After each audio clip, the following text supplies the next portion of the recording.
هنلاقي منظر مهم جدا برضو بنشوفه في معابد كتير، وهو الإله آمون اللي لسه شايفينه بالريشتين اللي على راسه، وبيدي مفتاح الحياة أو بيدي الحياة للملك. وبرضو الخرطوشة بتاعته هنا اللي جنبه، ووراه الإلهة موت. عندنا هنا مشهد مهم جدا للإله حورس،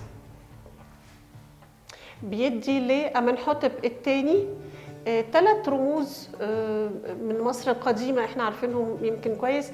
أول واحد على الشمال اللي هو رمز الحياة، والجد اللي هو رمز الثبات ورمز القوة في الشكل الثالث.